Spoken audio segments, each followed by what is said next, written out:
waxaa dhacay sheeko ka xiisa badan koobka adduunka hadal haynta inta badan kubadda cagta koobka adduunka bishan lagu wada jiray qof walbana wuxuu hadal hayay maanta yaa ciyaari doona natiijooyinka maxay ku kala baxeen laakiin galabta sheekadu way ka duwan tahay Ronaldo mar kale waxa uu noqday mid kamid ah ciyaartoyda dhaafidada 30 sano kuwada ugu qaalisan waan adag tahay ciyaariyahan 30 mar dhaafo in lagu gato lacag gaaraysa 100 milyan waa wax aad u culus marka laga hadlo sida ay kooxuhu wax u iibsadaan ama hanaanka xeerka suuqa kaliibsiga ciyaartoyda laakiin Cristiano waa nin mar hore wixii sameeyay ligtay oo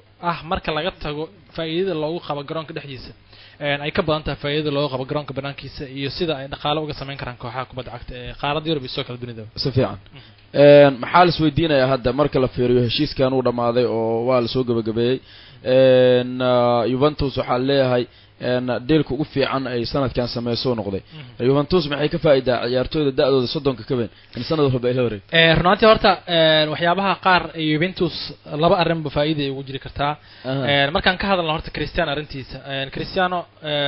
wili dadku waxay ku tiriyaan ciyaartooy wili dheeli kara wax badan ugu yaraan 2 sanadood ama 3 sanadood ugu yaraan kubadda cagta ku sii jiri kara si fiican tii ay jirtiin oo si qudhiisa xaqiijiyay in ilaa iyo laga gaaro koobka la yiraahdo koobka adduunka ee qadarka dhici doona in lafirkiisa uu rabo laakiin marka laga hadlo banaanka garoonka Juventus faa'iido badan ay ku qabi kartaa sababtoo ah ciyaaryahankan waa ciyaaryahan marka loo fiiriyo maalidihiisa la iibsado shirkadaha xayisiinta waxyaabaha qaar in horyaalka Talyaaniga uu ku soo jiidi karo ciyaartooy champions ama ciyaartooy waaweyn waxa jirta ciyaartooy muhiim ah oo kubadda cagta ka xamaashay laakiin aan Talyaaniga ku soo dhiiran karin laakiin marka uu Cristiano yimaado ama guulaha ku gaar ama isu ku gaarin doodtaas maaha laakiin in la yimaado horyaalka Talyaaniga mar kale lagu arko waxyaabo muhiim ama ciyaartooy muhiim ah oo qaaradda Yurubna aad looga yaqaan soo kalena biladaha qaar u tartamo ay la fikido horyaalka muhiim ah u tahay qof walba oo Talyaani ah ama qof walba oo xiiseeya ciyaaraha horyaalka Talyaaniga imaatinka ninka la yiraahdo Cristiano wuxuu arkaa wax muhiim ah uma arkaan in Juventus kaliya uu guul ku soo hooyin karo laakiin saaxadda guud ee horyaalka Talyaaniga inaan la daawanin horyaalka Talyaaniga haatan xitaa ka Soomaali ahaan marka la fiiriyo Soomaaliya loo fiiriyo inta badan lama daawado horyaalka Talyaaniga kaliya waxa la daawadaa kulamada derbiga oo Milan iyo Inter Milan iyo Juventus kaliya laakiin hadda taageerayaal badan daawan doona xitaa waxa la daawan doona Torino iyo Juventus ama Atalanta iyo Juventus ama Sassuolo iyo Juventus iyo kooxaha kale ku soo biiraba sidaarteed markii Soomaaliya laga tagana adduunka oo dhan Ronaldo taageerayaal badan ku soo jiidi doona indhaha caalamka ku soo jiidan doona marka way farqiid u tahay faa'iido horyaalka Talyaaniga ama Juventus ama ciyaaryahanka qodiisa uu ku qabo sababtoo ah ciyaaryahanka hadda qof walba wuxuu aaminsanaa xil ciyaareedka la soo dhaafay in Ronaldo ay ka dhamaatay markii horyaalka uu si gaabis ku bilowday laakiin Champions League uu qaaday wuxuu noqday ciyaaryahan muhiim ah hadda hadal haynta marka la qabsado waxa la isweydiinayaa Juventus muxuu ka sameyn karaa Juventus koobka horyaalada Yurub qaadi karaa dadku inta badan 90% waxay aaminsan in Juventus horyaalka Talyaaniga ku cishan karto markii sideedad kaliya door ayuu abuuray ama hadal hayn oo abuuray markale isagoo 33 jir ah ciyaartooyda qaarna aysan abuuri karin iyagoo xitaa da'doodu u fiican kubadda cagta ku jira marka Cristiano waqtigiisa ayuu ka faa'iideysanayaa hadda wixii uu ku soo kordhi karo Juventus ama horyaalka Talyaaniga marka laga hadlo garoonka dhexdiisa waa loo joogi doonaa waa la arki doonaa hadii uu ku follow garoobo ama uu hanan waayo qalbiga taageerayaasha Juventus ama horyaalka Talyaaniga dadkii uu ku soo jabiyay iyo hadii uu hanto oo guulihiisa halkiisa ka sii bilaabo oo uu noqdo Cristiano-hii la yaqaanay ee la liigaha wacdara ka dhigay qaaradda Yurub sidoo kale horyaalka Premier League wacdara ka dhigay isagoo matalaya xulka qaranka wadanka Portugiiska guul u soo hooyay waa la sugi doonaa laakiin hadal haynta guud intaas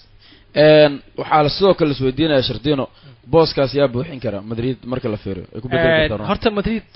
Cristiano kasoo dhibaato mar walba inay galayso ay qof walba aaminsan yahay Madrid mar walba oo koox ay guulo gaarayso waxa ka dambeeya shakhsiyaad gaar ah noqoto tababaraha ha noqoto ciyaartooyda isfahamka maamul ee guud iyo sidoo kale wax walba oo ku saabsan sida ay isku xiriiraan ciyaartooyda iyo tababaraha sidaan markuu iimaanayay kooxda marxaladda ku jirta qof walba uu og yahay Rafael Benitez wuxuu ka bedelay tababarihii hore Carlo Ancelotti oo wax dhib isagoo ku qabin kooxda laga ceeriyay markii uu ku fashilmay inuu horyaal kooxda u qaado sidaa darteed markii uu yimid Benitez xaaladdu way isbedeshay Real Madrid xaalad xun ay gashay ugu yaraan waxa loo saadaalinay in horyaalka iyo tartanka Champions League ay ka hari karto laakiin uu badbaadiyay si la yaab leh uu badbaadiyay waliba Zidane oo loo dhiibay waqtigii dambe ee horyaalka ama January 2016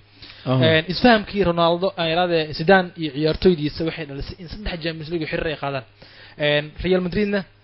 waxay ku socotaa hanaan la fahamsan yahay oo qof walba fahamsan waxay ku socotaa 12 ciyaartoy oo muhiim ah oo mid walba uu kan kala fahamsan yahay iyo waji laga cabsana leh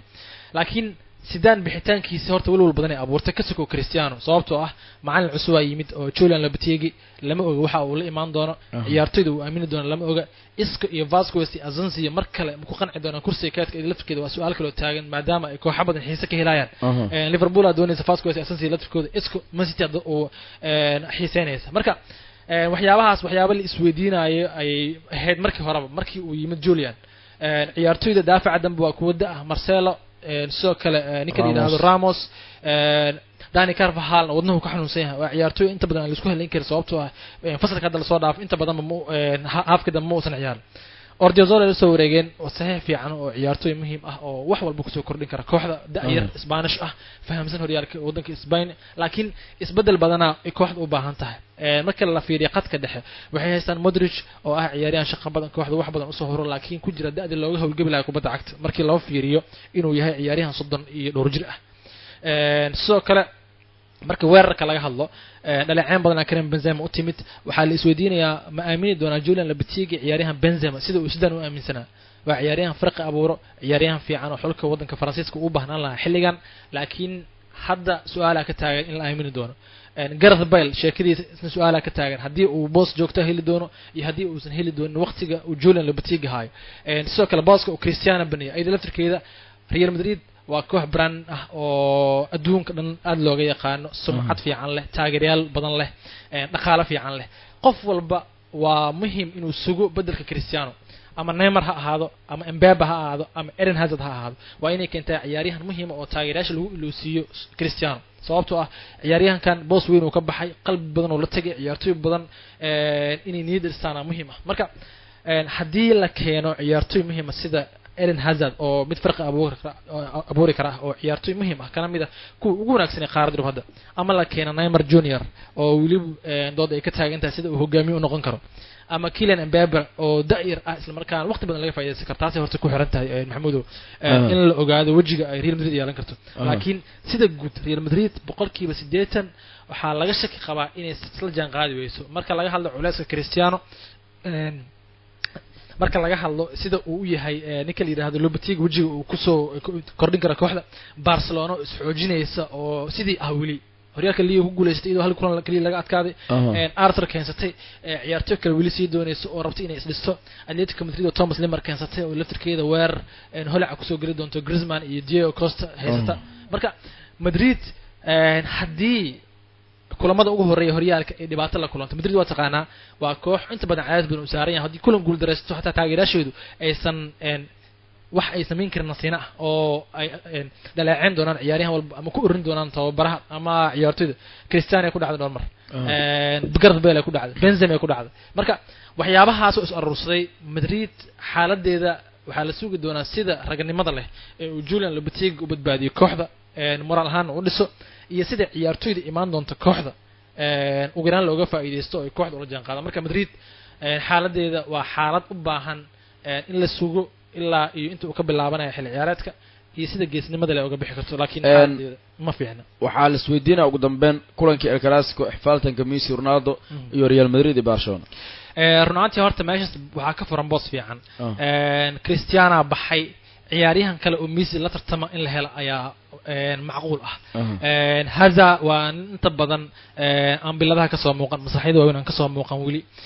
ciyaaryahankan horyaalka Premier League waa horyaal dhib badan ma aha nin goolinta aad ugu fiican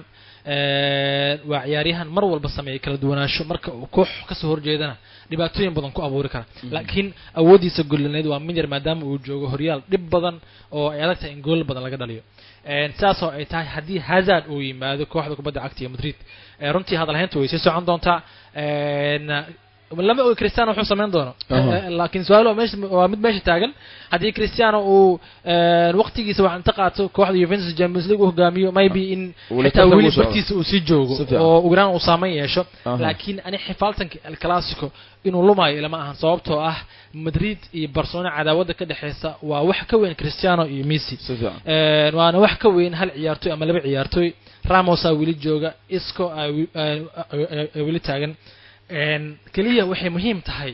in la helo ciyaaryahan la tartama Messi oo la xifaaltama in la keeno garoonka Santiago Bernabeu ha ahaado Hazard ha ahaado Neymar oo saaxiibo ahaayeen ha ahaado ciyaaryahan kale oo ugu yaraan maqaam sare leh isla markaana wax uun ku soo kordhin kara kooxda Madrid